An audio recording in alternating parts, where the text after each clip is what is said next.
es la causa real que hizo volver al señor Noboa al Ecuador ante lo posible.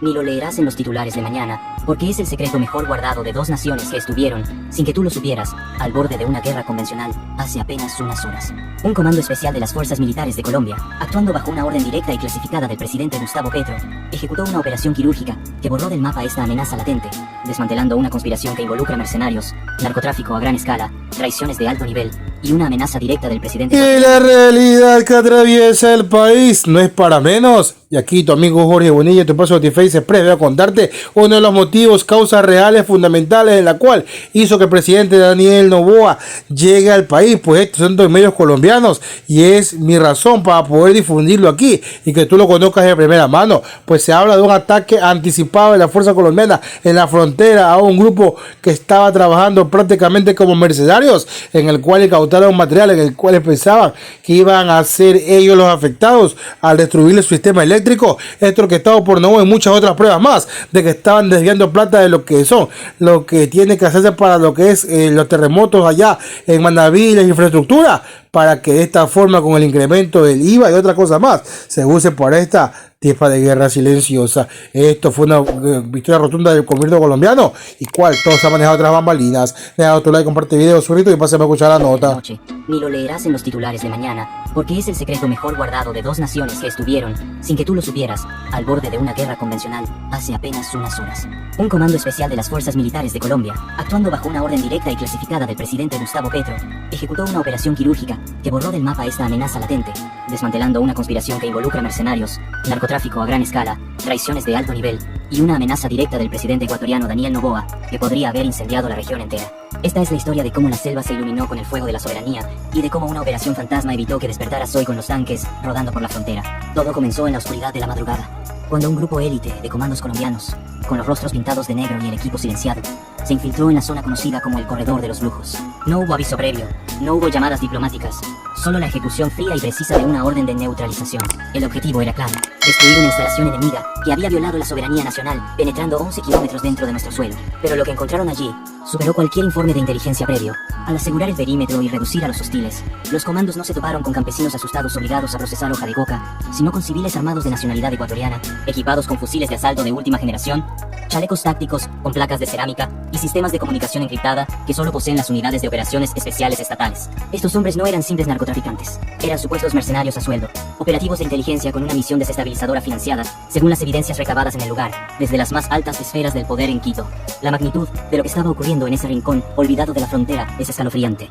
Mientras tú dormías tranquilo en Bogotá, Medellín o Cali, creyendo que los problemas fronterizos eran cosa del pasado, un contingente extranjero estaba trazando mapas, interceptando comunicaciones y preparando el terreno para algo mucho más grande que una simple incursión. La operación fue un éxito táctico rotundo. La base fue reducida a cenizas, los mercenarios capturados y trasladados bajo estrictas medidas de seguridad a instalaciones secretas, y se incautó un arsenal que incluía no solo armas largas, sino equipos de inteligencia capaces de comprometer la seguridad nacional. Pero el hallazgo más perturbador, el que confirma que esto no era un juego de niños, fueron las 11 toneladas de cocaína de alta pureza almacenadas en búnkeres subterráneos, listas para ser movidas. Sin embargo, esta droga no tenía como destino las calles de Nueva York o Europa, al menos no directamente. Esas 11 toneladas eran el combustible financiero de esta maquinaria de guerra, el método de autofinanciamiento de un grupo mercenario con planes de desestabilizar la región fronteriza para justificar acciones políticas y militares desde el otro lado de la línea divisoria. La tensión en el aire es tan densa que se podría cortar con un cuchillo. Los presidentes de ambos países, Gustavo Petro y Daniel Noboa, han mantenido un silencio sepulcral ante la opinión pública. No verás comunicados oficiales ni conferencias de prensa condenando los hechos. Petro calla para evitar que el pánico se apodere de la población y para no alimentar los rumores de una inseguridad fronteriza que sus opositores usarían como munición política. Noboa calla por una razón mucho más oscura: el miedo a ser inculpado de crímenes de guerra y de violar flagrantemente el derecho internacional al patrocinar incursiones armadas en suelo vecino. Pero aunque ellos callen, la verdad tiene una forma de filtrarse, como el agua a través de una grieta en la represa. Y aquí vamos a desentrañar cada detalle de esta operación que salvó a Colombia de un conflicto internacional. Para entender cómo llegamos a este punto de ebullición, debemos retroceder unos días y mirar hacia el sur, hacia las filas del propio ejército ecuatoriano. El éxito de esta operación colombiana no se debió a la suerte, ni a un patrullaje rutinario.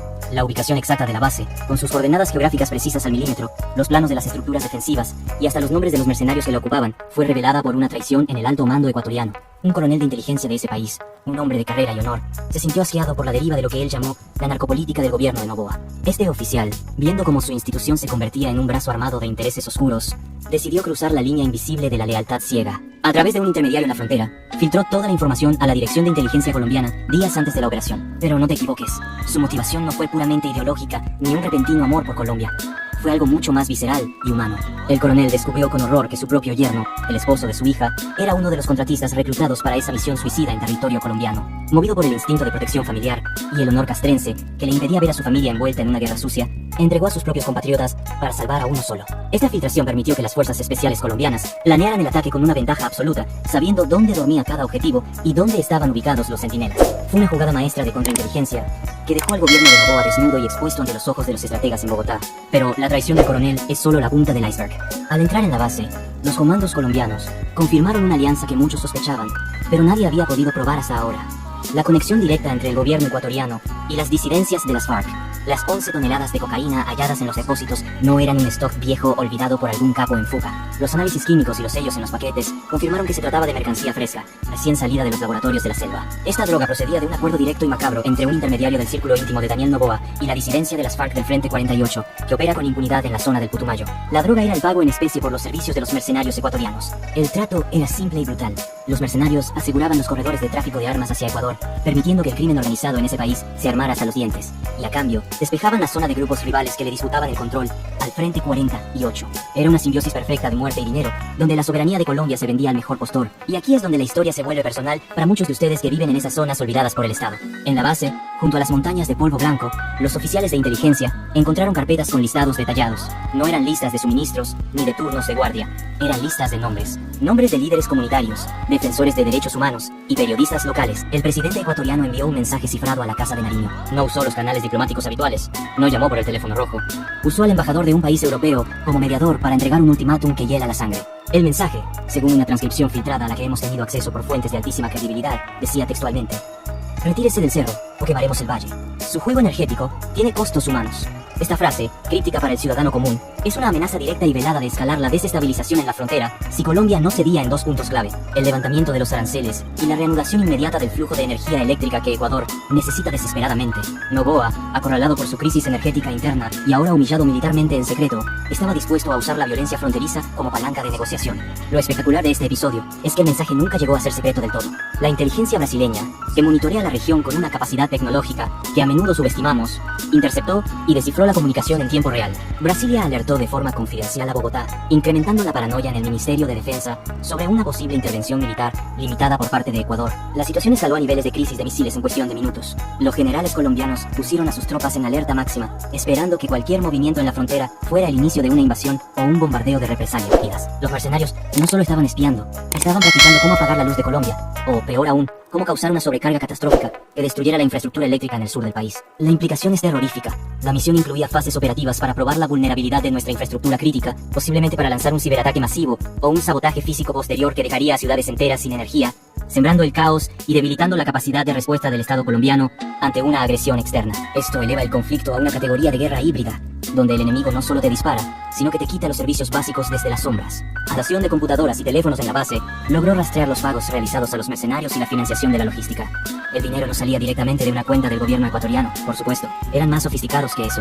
Los fondos llegaban a través de una compleja red de transferencias que terminaban en una empresa de consultoría en riesgo político registrada en Panamá, con una cuenta operativa en un banco de Miami. Esta empresa fantasma servía de fachada para lavar el dinero sucio y darle una apariencia de legalidad a los pagos de los contratistas. Lo verdaderamente escandaloso es el origen de esos fondos iniciales, que suman varios millones de dólares. La investigación apunta a que provienen de sobreprecios masivos en contratos de reconstrucción de carreteras en la provincia de Manabí, Ecuador, asignados preventivamente tras la proyección de un hipotético terremoto o desastre natural a fines del año 2025. Es decir, se estaban robando el dinero destinado a la infraestructura pública ecuatoriana para financiar una guerra secreta en Colombia. Perros identificados en los documentos corporativos de la empresa en Miami es un exministro de transporte ecuatoriano, primo lejano de Daniel Noboa. Esto dibuja una red de corrupción estatal innegable, donde los lazos de sangre y poder se entrelazan para desviar recursos públicos hacia operaciones paramilitares ilegales.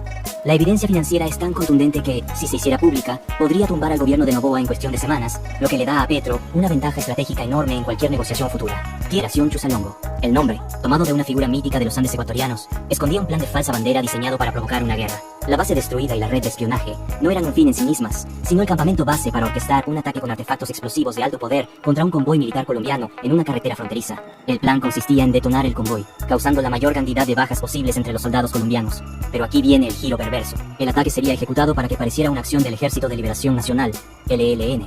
Dejarían pistas falsas, brazaletes, grafitis y comunicados prefabricados, atribuyéndose el atentado. Sin embargo, en la escena del crimen, plantarían cadáveres de supuestos civiles ecuatorianos, que en realidad serían los mismos mercenarios vestidos con ropa de campesinos, para alegar que el ELN estaba masacrando ciudadanos ecuatorianos en la frontera. La masacre resultante sería el casus belli, la causa de guerra perfecta que Daniel Noboa necesitaba.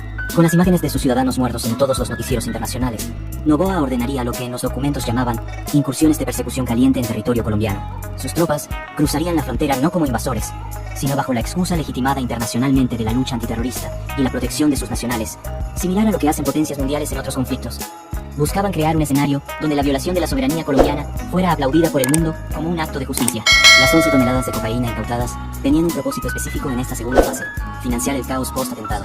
Ese dinero estaba destinado a pagar a pandillas locales y grupos delincuenciales comunes en las ciudades fronterizas para que iniciaran disturbios, saqueos y bloqueos de vías justo después del ataque al convoy, creando una sensación de anarquía total que obligara al ejército colombiano a dispersarse y facilitara la entrada de las tropas ecuatorianas. Era un plan maquiavélico de desestabilización total, diseñado para poner de rodillas al gobierno de Petro y obligarlo a ceder en las demandas energéticas y políticas de Ecuador, todo mientras Noboa se erigía como un líder fuerte ante su electorado interno. La destrucción de la base clandestina, a 11 kilómetros de la frontera, no fue solo un golpe al narcotráfico, fue la desactivación de una bomba de tiempo geopolítica que habría costado cientos, quizás miles de vidas de soldados y civiles colombianos y ecuatorianos. Ahora entiendes por qué el silencio es tan pesado.